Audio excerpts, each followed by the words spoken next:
Welcome to this edition of Dufferin Life. I'm your host, Teena Avery. Thank you so much for joining me. Okay, it's the holiday season. We all know I love the holiday season.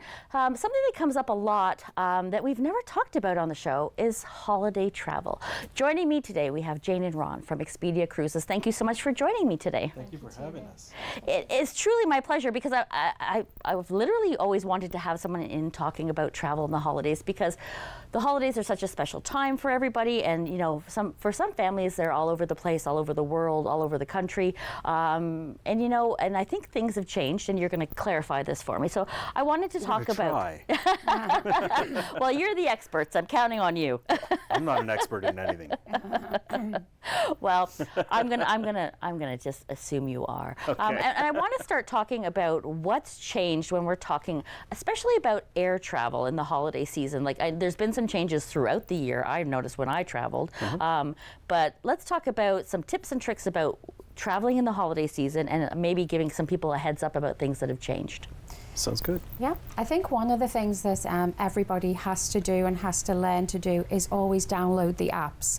Download the airline apps, because then when you download it, you get the notifications. So if the schedule changes or time changes, which you have to be prepared for, because every airline will have schedule changes. You know, also you have to remember that seats are not automatically assigned to you. You have to prepay for your seats. No airline. Some airlines will look after families with children, for instance, and they'll assign you seats, but you know, they're not going to what you may want. So also remember, you know, you have to pay extra for the seats. You have to pay extra for your baggage. A lot of companies now are also charging you for carry-on luggage, so be prepared. I was totally shocked with the carry-on change. Like when I traveled in September, I was just traveling within Canada. I went to see my son out in Nova Scotia, and I'm like, what? What? Like, this is all new. And there were some airlines that included it, and now they don't even include it anymore. Yeah.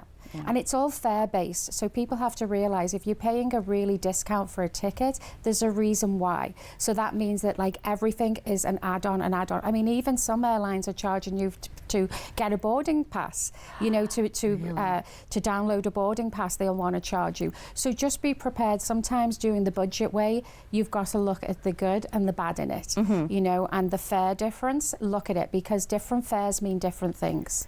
Yes, I noticed when I went online the last time to book my tickets, I was like, okay, well, I literally brought up, my sister was on the phone, she was looking up one thing, I was looking at the other, and I'm like, okay, what does yours include? What does mine include? Because you're absolutely right. Like, you think you're getting this great deal for $200 for a ticket, and in the end, you're paying close to $600. But that's how they get you in, right? They want the cheaper price, so that way you'll book. But then you don't realize that there's all these different levels and categories within. So when you're booking that very, very cheap flight, you're going to pay for this, you're going to pay for that, you're going to pay for everybody, and then if you want to wear socks, that's another charge, right? So, you know. It's a little bit crazy. So it's nice to have experts that then can kind of guide you through it. You know, back in the day, I'm trying really hard not to age myself here. Back in the day, last minute travel was a huge thing. Like, you wait till the last minute, you book, you get these amazing deals. Has that changed? Absolutely. Long gone. I mean, I was the same, even myself, you know, even as a travel agent, we want to get the best deal too, right? For ourselves and for our family and our friends. Last minute is not the way to do it. You really need to book so far in advance, and we're talking months in advance. And especially when you're talking about holiday time. So when you're talking at Christmas, when you're talking about February, reading week, Valentine's, you know, family weekend, March break, these are the most expensive times to travel. So we really need to book months in advance to get the best deal for our clients. Well, I'll tell you, I mean, I was booking to go see my son in Nova Scotia, and my sister and I were like, oh, we're playing back and forth, and we're going back and forth, and we took our time. A friend of mine, amazing coincidence, ended up on the same flight. She booked 3 months ahead. We booked 3 weeks ahead. And then we discussed prices. I was mortified. Yeah, that was the first mistake. Yeah. Yeah. Oh my gosh, it's crazy. And then never mind for airfare. If you want to do a cruise or a resort, and you want to go during holiday times, if you don't book a year in advance, forget it. Wow. Especially like if you want to do a Christmas or a New Year's cruise, or even just to go to the way to an island at that time, you got to book it a long time before. Otherwise, forget it. Your prices are going to be astronomical. Well, I mean, there are families that say like, okay, we're all going to go to Cuba or somewhere, like, and so these people should be booking a year ahead of time. In some cases. So, yeah, cruises, I would definitely say a year ahead of time, because all the cruise pricing are in the system for nearly up to 2 years. Packages, airfare is not in the system till a year out. Okay. It's 360 days. So, but for all-inclusive packages, which the majority of people, that's what they want, you should be looking very, like, months and months in advance to get the best deal. Wow. Yeah. So let's talk about the actual travel. How early should people be going to the airport when it's holiday travel? Because, I mean, you're kind of left with, like, you'd never know what the weather's going to do. So you have to be prepared for that. But I mean, how many hours at this point should we be going if we're traveling? Minimum 3 hours. Minimum 3 hours you should be at the airport, because it's not just the check-in process that might be longer because of all the flights. It's also going to be security. Security is one of the biggest things. You know, the process of doing everything, and if you're better prepared to go through security, it makes a big difference. So one of the things that we do when we package things together for our clients is we have these envelopes which are for security reasons, and you put all your certain things in them. Oh, okay, These the are liquid great. items. The liquid items, you know, if they're carrying bits of makeup or anything that's small, medication, nail scissors, little shavers, even eyebrow tweezers, anything like that, they're the things that are going to be picked up through security. So we like to give these to our clients with their ticket wallets. This way, it helps them be prepared. So when they're going through security, you're not going to be that one person that's going to hold everybody up because they're making you take everything out of your bag. Well, I'll tell you a funny story. A couple of years ago, I was going through the airport, and I didn't have, like, I wasn't aware that you should have like that all, and I had a few things that were in my carry-on or whatever. Not a lot of things. I didn't hold everybody up very, very long. I took them out, I put them in the bag, I put all my things through, went through security, walked out the other side, left the bag there, and when I got to where I was, I had to buy everything because I had left all of my, you know, my deodorant, like what are all the little things that you're supposed to put in that bag. I left, so they stayed at the airport. So, the one thing I am going to mention too, Jane is 100% right, getting a minimum of 3 hours, but on the weekends it's even worse. Okay. Because Saturdays and Sundays, everybody and their sisters at the airport, because that's when most people fly out because they work. So be very, very wary, especially at Pearson. It can be a zoo on the weekends, so get there as early as possible. Better to sit there than to be, you know, get there late and then possibly not get on your flight or what have you. Well, I mean, it can be very confusing. Like I was dropped off for a flight. I think it was the first time I actually flew by myself, and I was dropped off at what I thought was the right gate. And then I realized it was a 45-minute walk for me to get to where I was dropped off to where the gate was to find. And I literally sat down. And by the time you went through security and all the things, I sat down, and then like 20 minutes later, like, we're boarding. I was like, you know, and you could miss a flight. Absolutely, because you have to remember they're boarding aircraft sometimes 45 minutes prior to departure, right? Because the crew have to get it secure and board it. But also, they close the flight an hour before departure. So 60 minutes, the flight gets closed. So that means you can't check in after that. Oh, okay. So if you show up to the airport 45 minutes before a flight, they're going to deny you. Did not know that. 60 minutes. 60 minutes is when they close the flight, but they won't accept anyone because then they have to get the weight and balance and all that information to the pilot. So there's a whole, you know, process, and so people have to understand that. And then, like you said, Teena, you've got to maybe walk, you know, 30 minutes, 40 minutes to a gate, and then sometimes there might be a gate change, and now you're at another end of the terminal. So you've got to be prepared for these. But that's another good point of what Jane said about downloading the airline's apps. Because when there is a gate change, you'll get a notification on your phone right there. Not actually from like on the app, but it'll pop up on your phone saying gate change, G7, whatever it is. And so, you know, and it happens a lot. So be prepared. Just, you know, the earlier you are, the more prepared you are with all these apps and what have you, the better off you'll be.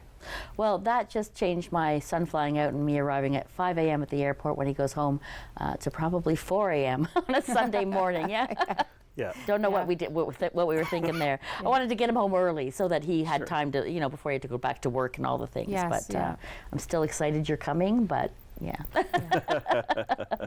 But yeah. So let's talk a little bit about like more global travel, because I find that, I mean, a lot of things have changed. There's a lot of security issues just when you're actually visiting a country. Like, are there tips of things that people should bring with them or have with them or not bring with them when they're going away? It's more a case of not having with them because everything is becoming more and more strict with regards to travel. I mean, my wife and I were just on a cruise a few weeks ago, and something you take for granted in your luggage, in the actual luggage, they basically said no, it's not allowed, and they confiscated it, and it is what it is. I'm not talking anything.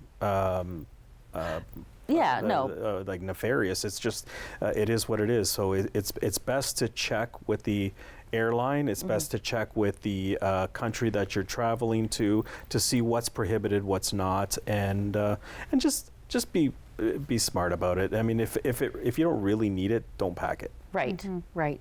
We've got a couple minutes left, and I want to talk about, I mean, something that drives me crazy too is traveling within Canada. I mean, it can be very expensive to travel within your own country, and I don't know if it's like that in other countries as well. I don't think it's quite as bad, but I'm just that's my opinion. But I mean, like at this time of year in the holidays, people want to get together with their family. Like, should they? Like, how far ahead should they be booking? Are there tips and tricks for them?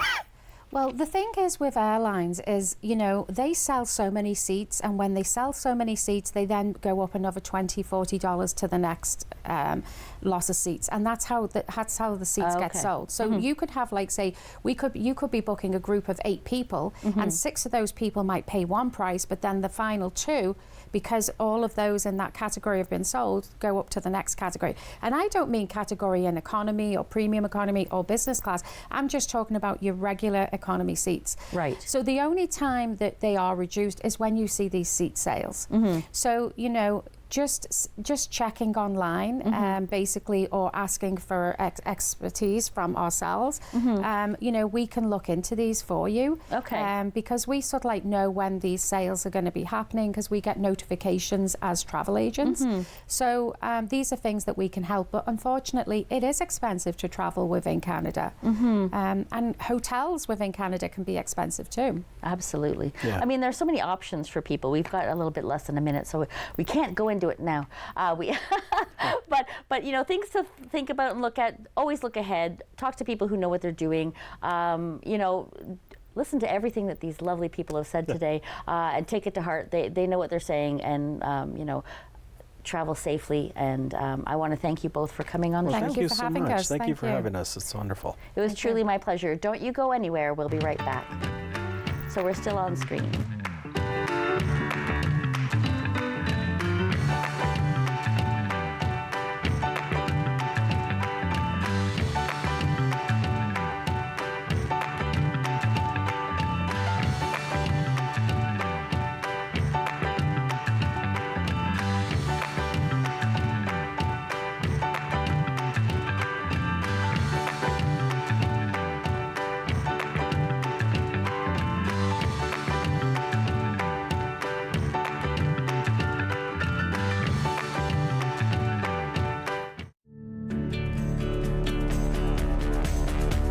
This program is brought to you by Rogers Xfinity, connecting you to more of what you love. Visit Rogers.com for more details. Are you a passionate content creator ready to expand your audience reach? Do you have unique stories, captivating hobbies, or special interests that deserve a spotlight? Rogers TV is here to amplify your voice within the community. We offer you the platform to broadcast your content to a wider audience. And the best part, it's completely free. Don't miss this opportunity to share your vision and engage with viewers. Find out how Rogers TV can transform your content journey today. With Rogers TV, you can cheer on the home team from the comfort of your living room. We'll head to the rink, the field, the court, or the pitch, so you don't have to. Tune in and cheer on your local amateur athletes on Rogers TV.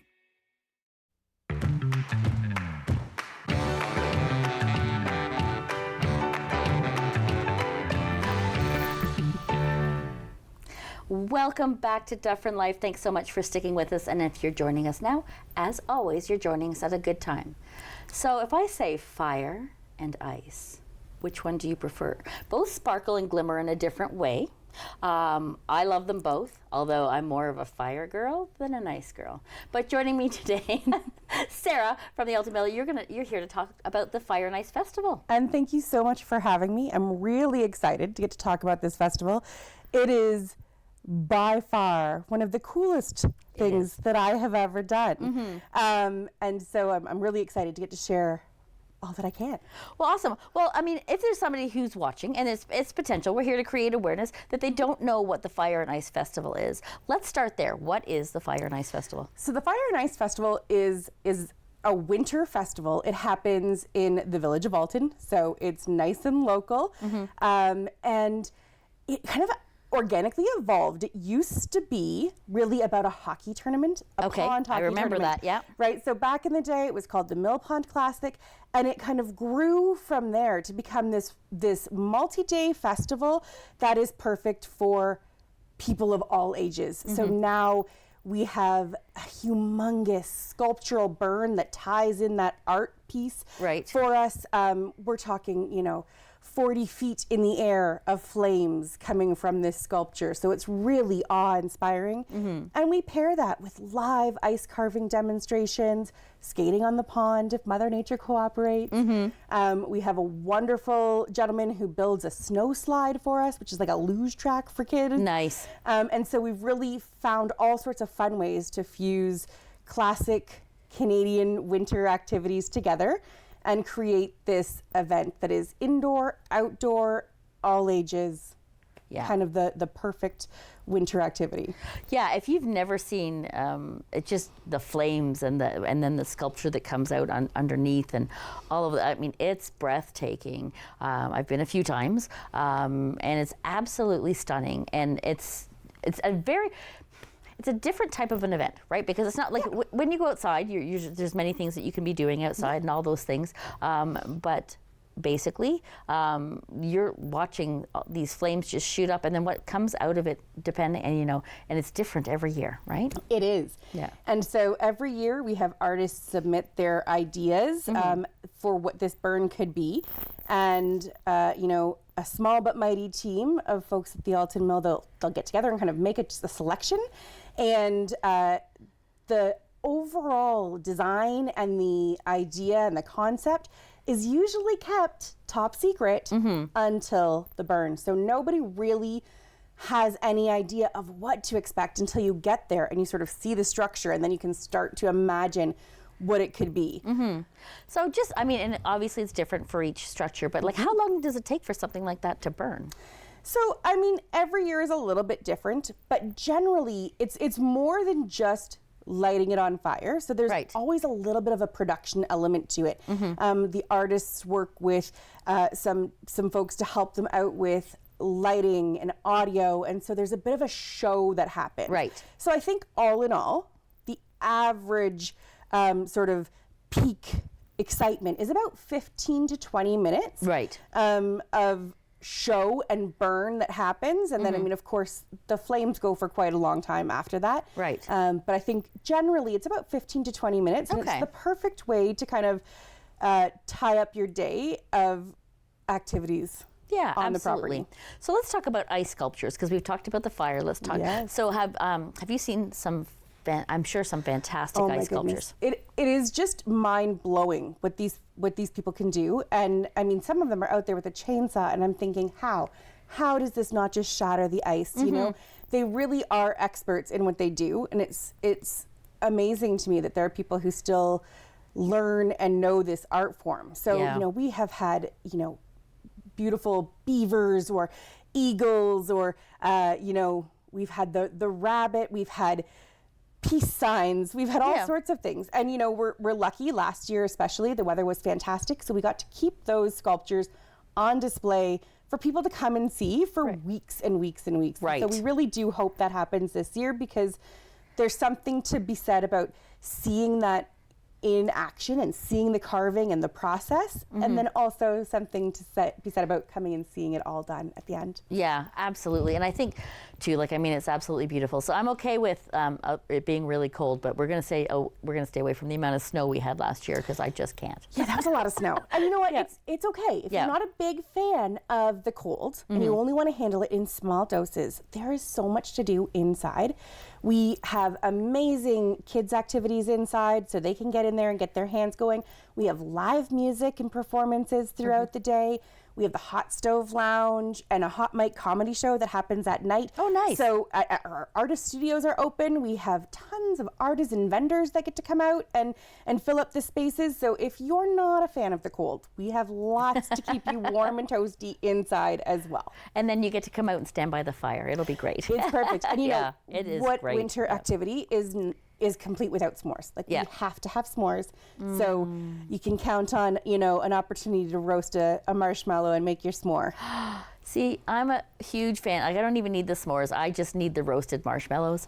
Honest to goodness, the fact that you can have that in the wintertime, because you only really have that in the summer when you're out by a fire doing whatever. Exactly. Like, I No. just love it. We've Yeah. got it all set up for you, so you can in and out all day long. You know, we've got food trucks on site, so everybody's got lots to eat, lots to drink. So yeah, it's a really, really great way to ignite your winter. Amazing. And something to keep you busy. Yeah, absolutely. And I mean, well, because people are always looking for things to do. And it's sure. January 29th and February 1st, if I'm So it's January 31st 31st. and Sorry. February 1st this year. Okay, 31st. Yeah, I don't know why I said 29th. So back-to-back Yeah. days.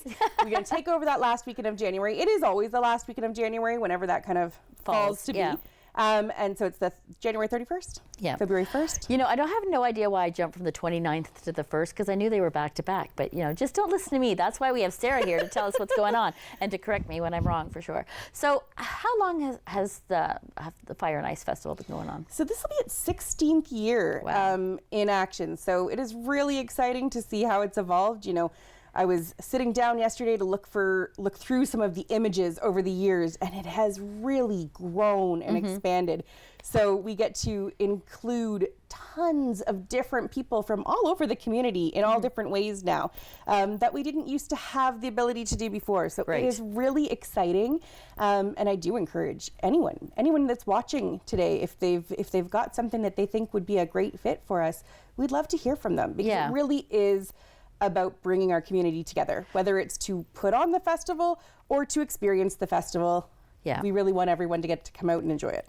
Why are events like this important for the community? I mean, there's so much to be said about spending time with each other. And we've learned that lesson over the past few years, that quality time is really kind of the ultimate gift. And this is that. It's not an expensive outing. It's not, it doesn't involve, you know, a lot of travel. And it's been set up so that it can be open and inclusive to as many people as possible. It is a great way to spend time with loved ones, to spend time with family, Friends, older yeah, relatives, your absolutely. friends.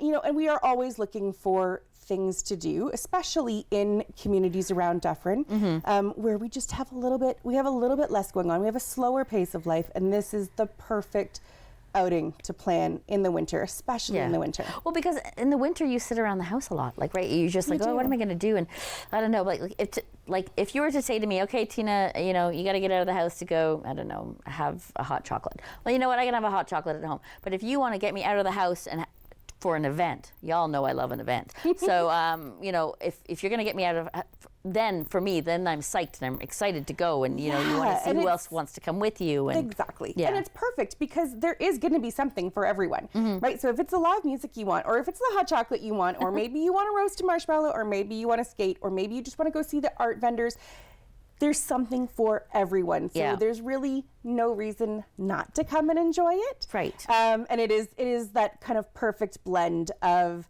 small town feel, but it, you know, at the same time, it draws thousands of people from all over the region. Yeah. So, yeah. And I think it's really important too. Like, I mean, I just, you know, it's that community feeling that I think is so essential. That supporting local that, you know, I'm all about. You know, and it just gives you that, like I said, something to do in the winter that, you know, and you know what, maybe you're not into art, maybe you're not into ice sculptures, but maybe you're into this. But when you get there, maybe when you see the art, maybe when you see the ice sculptures, you're like, wow, that is so cool. Like, it gives you the opportunity to take in things you might not normally do. Absolutely. And I mean, I will say, as a Dufferin County resident myself, for a long time, I kind of knew about the festival, but I've had this idea that it was so much farther away. Alton seemed like a far away place. And it really was shocking when I realized that it is so close. I mean, here we are filming today in Orangeville. It is 15 minutes from here. So there's really, you know, no reason not to go and experience that. And we include and invite local vendors, local businesses from the village of Alton to participate in any way that we can. We're hoping to do a community snowman or snow sculpture contest, incorporating all the families that surround the mill as well. So, you know, any way that we can to bring all of those businesses together and support each other, it's huge. You mentioned briefly that there's some comedy happening. Let's talk a little bit about that, because you only got a couple minutes left. So. Absolutely. So we do have the Hot Mic Comedy Show that happens on Saturday night. I will not be allowed to tell you the name of the comedians just yet. Okay. Our lineup is just being finalized, but usually we can expect to see three to five comedians, including a headliner. We also have performances from local musicians. This year, I believe we are going to have Stony Lonesome Band performing that night as well.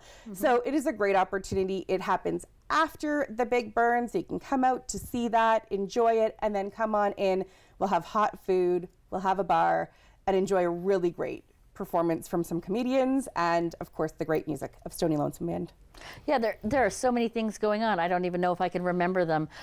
So, you know, the website's going to appear on the screen, and and I know it already has. But you know, make sure you're checking it out. It is updated regularly because this is ever evolving. So as soon as I get something confirmed, we are sure to get it posted on the website. We'll have a schedule live for people to really plan out their experience. And we do, of course, have a shuttle bus service to the parking areas around. So really try to make it easy for everyone to come and enjoy. Yeah, no, that's absolutely amazing. I mean, January 31st and February 1st. See, I got the dates right that time. That's important. That is important.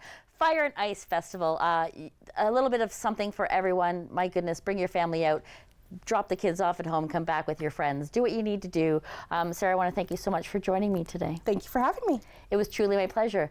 And thank you for joining us. Until next time, bye-bye for now. So we're still on.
Connect with us by visiting our website or email us at comments@rogerstv.com. Everybody knows not to drink and drive, but some people still think it's okay to take drugs and drive. Police have the authority, the ability, and the tools to determine if drivers are impaired by legal or illegal drugs. And because drug-impaired drivers can pose just as great a risk as drunk drivers, they face the same penalties.